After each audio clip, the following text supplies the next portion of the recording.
भारत के मध्य प्रदेश में नर्मदा नदी के शांत पानी के बीच बसा हुआ है ओमकारेश्वर का पवित्र द्वीप। हिंदू धर्म के सबसे पवित्र प्रतीक AUM के आकार का यह द्वीप 12 श्रद्धेय ज्योतिर्लिंगों में से एक ओमकारेश्वर ज्योतिर्लिंग का घर है। यह रिवेयर्ड साइट हिंदू मिथोलॉजी और स्पिरिचुअलिटी में बहुत महत्व रखता है और अनगिनत भक्तों को आशीर्वाद और स्पिरिचुअल सॉलिस की तलाश में आकर्षित करता है।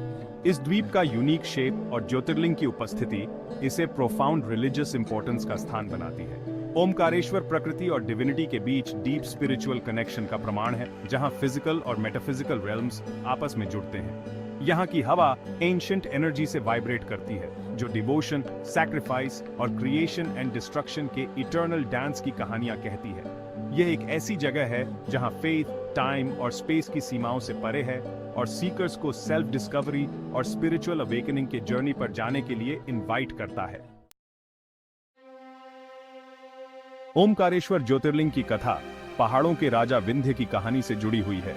हिंदू मिथोलॉजी के अनुसार एक बार विंध्य को देवताओं के अबोर्ड मेरु पर्वत की ग्रैंडर से थोड़ी जलन होने लगी। एनवी से प्रेरित होकर विंध्य ने भगवान शिव को प्रसन्न करने और मेरु से भी ऊंचा बनने के लिए कठोर तपस्या शुरू कर दी। सालों से सदियां बीतती गईं और विंध्य की डिवोशन और तेज होती गई। उनकी तपस्या से पृथ्वी हिलने लगी। इस पोटेंशियल इंबैलेंस से चिंतित होकर देवता भगवान शिव के पास गए और उनसे इंटरवेंशन की मांग की। विंध्य की भक्ति से प्रसन्न होकर भगवान शिव उनके सामने प्रकट हुए। भगवान शिव की उपस्थिति से अभिभूत होकर विंध्य ने मेरु पर्वत को पार करने की अपनी इच्छा व्यक्त की। अपनी विजडम और कंपैशन के लिए जाने जाने वाले भगवान शिव ने महसूस किया कि विंध्य की विश पूरी करने से कॉस्मिक ऑर्डर में गड़बड़ी हो जाएगी। विंध्य की विश सीधे पूरी करने के बजाय भगवान शिव ने अपने भक्त के ट्रू इंटेंशंस का टेस्ट लेने का फैसला किया। उन्होंने विंध्य से अपनी तपस्या रोकने और सेज नारद को बिना किसी रोक टोक के जाने की अनुमति देने को कहा। अपनी एम्बिशन से अंधे हो चुके विंध्य ने सेज को पहचानने में असफल होकर मना कर दिया। भगवान शिव ने यह जानकर कि विंध्य का अटैचमेंट उनके जजमेंट पर हावी हो गया है, उन्हें ह्यूमिलिटी का लेसन सिखाने का फैसला किया। उन्होंने पर्वत पर धीरे से अपना पैर रखा, जिससे विंध्य का आकार छोटा होने लगा। हम्बल्ड और अपनी मूर्खता को समझते हुए विंध्य ने क्षमा मांगी। विंध्य के सिंसियर रिपेंटेंस से प्रसन्न होकर भगवान शिव ने पर्वत को अपनी डिवाइन प्रेजेंस से ब्लेस करने का फैसला किया। उन्होंने खुद को AUM सिंबल के आकार के द्वीप पर ज्योतिर्लिंग प्रकाश के एक रेडिएंट पिलर के रूप में प्रकट किया। ओमकारेश्वर ज्योतिर्लिंग यूनिक है क्योंकि यह 2 हिस्सों में बंटा हुआ है। द्वीप पर ओमकारेश्वर ज्योतिर्लिंग है जो कॉस्मिक क्रिएटर को रिप्रेजेंट करता है। नर्मदा नदी के पार ममलेश्वर ज्योतिर्लिंग है जो डिस्ट्रॉयर को रिप्रेजेंट करता है। ये दोनों मंदिर क्रिएशन और डिस्ट्रक्शन को रिप्रेजेंट करते हैं। पिलग्रिम्स दोनों मंदिरों में जाकर ब्लेसिंग्स मांगते हैं। सेक्शन 5 नर्मदा के तट पर वास्तुशिल्प वैभव। ओमकारेश्वर मंदिर कॉम्प्लेक्स एक आर्किटेक्चरल मार्वल है जो एंशिएंट इंडिया के ग्रैंडियर और इंट्रिकेट क्राफ्ट्समैनशिप को शोकेस करता है। नागर स्टाइल ऑफ आर्किटेक्चर में बना यह मंदिर एलैबोरेट कार्विंग्स, टावरिंग स्पायर्स और स्पेशियस कोर्टयार्ड से सजा हुआ है। ओमकारेश्वर ज्योतिर्लिंग वाला मेन श्राइन देखने लायक है। इसका सैंक्टम सैंक्टरम पीस और ट्रैंक्विलिटी की ऑरा से भरपूर है। हालांकि आकार में छोटा, ममलेश्वर मंदिर अपनी आर्किटेक्चरल ब्यूटी में उतना ही इंप्रेसिव है। इसकी इंट्रिकेट कार्विंग्स और सीरीन सराउंडिंग्स डिवोशन और रेवरेंस का माहौल बनाते हैं। आर्किटेक्चरल स्टाइल में यूनिक इन 2 मंदिरों की उपस्थिति ओमकारेश्वर के विजुअल अपील को और भी बढ़ावा देती है। यह मंदिर केवल पत्थर और मसाले से बनी इमारतें नहीं हैं, बल्कि फेथ, डिवोशन और आर्टिस्टिक एक्सप्रेशन के एम्बॉडीमेंट्स हैं। वे भारत की रिच कल्चरल हेरिटेज का प्रमाण हैं, जो अपनी टाइमलेस ब्यूटी और स्पिरिचुअल ऑरा से विजिटर्स को कैप्टिवेट करते हैं। सेक्शन 6 हिंदू धर्म ग्रंथों में ओमकारेश्वर का महत्व। ओमकारेश्वर ज्योतिर्लिंग का हिंदू स्क्रिप्चर्स में बहुत महत्व है और इसका उल्लेख वेरियस एंशिएंट टेक्स्ट्स में मिलता है, जिनमें शिव पुराण और स्कंद पुराण शामिल हैं।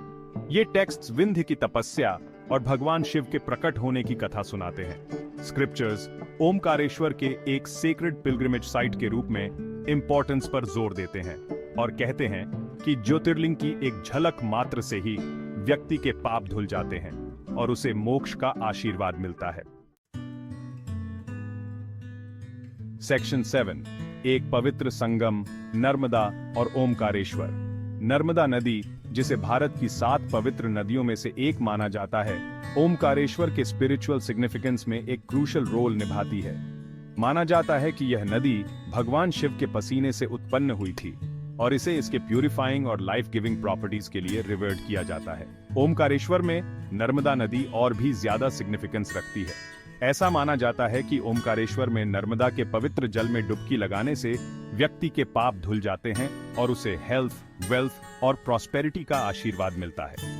नर्मदा का कॉन्फ्लुएंस और ज्योतिर्लिंग की उपस्थिति ओमकारेश्वर को डिवाइन एनर्जी का एक सेक्रेड कॉन्फ्लुएंस बनाती है।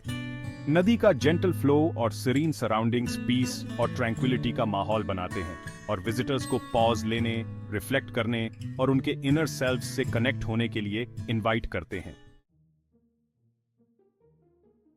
सेक्शन 8, त्योहार और रीति रिवाज, आस्था और भक्ति का जश्न।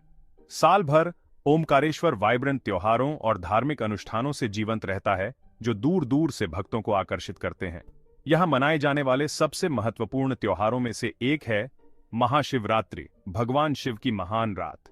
महाशिवरात्रि के दौरान मंदिर को खूबसूरती से सजाया जाता है और भगवान शिव को विशेष प्रार्थनाएं, अनुष्ठान और प्रसाद चढ़ाए जाते हैं। भक्त उपवास रखते हैं, भजन गाते हैं और रात भर प्रार्थना करते हैं और डिवाइन ब्लेसिंग्स की कामना करते हैं। एक और महत्वपूर्ण त्योहार है कार्तिक पूर्णिमा, जो कार्तिक महीने की पूर्णिमा के दिन मनाया जाता है, जो अक्टूबर और नवंबर के बीच में आता है। ये त्योहार भक्तों को एक साथ आने, अपने फेथ को मजबूत करने और इस सेक्रेड प्लेस में व्याप्त डिवाइन एनर्जी का अनुभव करने का अवसर प्रदान करते हैं। जीवंत रंग, भक्ति गीत और भक्ति की अनुभूति इन सेलिब्रेशंस को देखने वालों के लिए एक अनफॉरगेटेबल एक्सपीरियंस बनाते हैं। सेक्शन 9, आशीर्वाद की तलाश, ओमकारेश्वर की तीर्थ यात्रा। सदियों से ओमकारेश्वर एक रिवर्ड पिलग्रिमेज डेस्टिनेशन रहा है, जो पूरे भारत और उसके बाहर से भक्तों को आकर्षित करता है। तीर्थयात्री भगवान शिव का आशीर्वाद लेने, अपने पापों को धोने और आध्यात्मिक ज्ञान प्राप्त करने के लिए इस पवित्र द्वीप की यात्रा पर निकलते हैं। ओमकारेश्वर की यात्रा को उतना ही महत्वपूर्ण माना जाता है जितना कि डेस्टिनेशन को। यह आत्मनिरीक्षण, सेल्फ रिफ्लेक्शन और किसी के स्पिरिचुअल साइड से जुड़ने का समय होता है।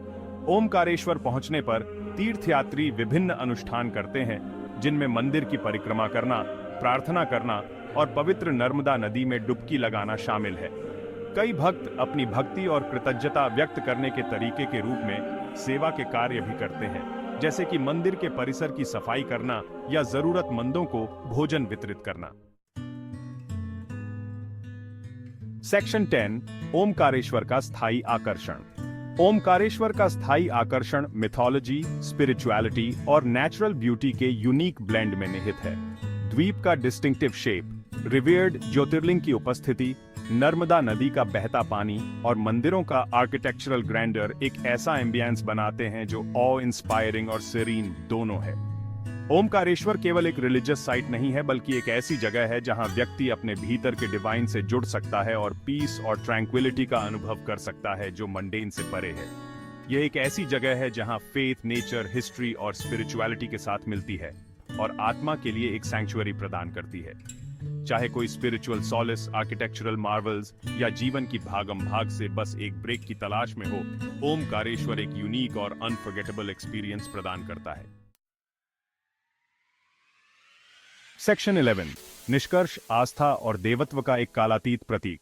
ओमकारेश्वर ज्योतिर्लिंग AUM प्रतीक के आकार के पवित्र द्वीप पर स्थित फेथ, डिवोशन और सृजन और विनाश के इटर्नल डांस का एक टाइमलेस सिंबल है। प्राचीन ग्रंथों में निहित इसकी कथा भक्तों को इंस्पायर और कैप्टिवेट करती रहती है और उन्हें आशीर्वाद और स्पिरिचुअल सॉलिस की तलाश में इस पवित्र स्थल की ओर खींचती है। ब्रह्मांड की ड्युअलिटी का प्रतिनिधित्व करने वाले 2 मंदिरों ओमकारेश्वर और ममलेश्वर की उपस्थिति इस जगह के स्पिरिचुअल सिग्निफिकेंस को और बढ़ा देती है। द्वीप के चारों ओर सुंदरता से बहने वाली नर्मदा नदी ओमकारेश्वर की सैंक्टिटी को बढ़ाती है और इसे डिवाइन एनर्जी और नेचुरल ब्यूटी का संगम बनाती है। ओमकारेश्वर फेथ की एंड्यूरिंग पावर और मानवता और डिवाइन के बीच के प्रोफाउंड कनेक्शन का प्रमाण है। यह एक ऐसी जगह है जहां समय स्थिर प्रतीत होता है और विजिटर्स को सेल्फ डिस्कवरी, स्पिरिचुअल अवेकनिंग और ब्रह्मांड और उसके भीतर अपनी जगह की डीपर अंडरस्टैंडिंग की यात्रा पर जाने के लिए इनवाइट करता है।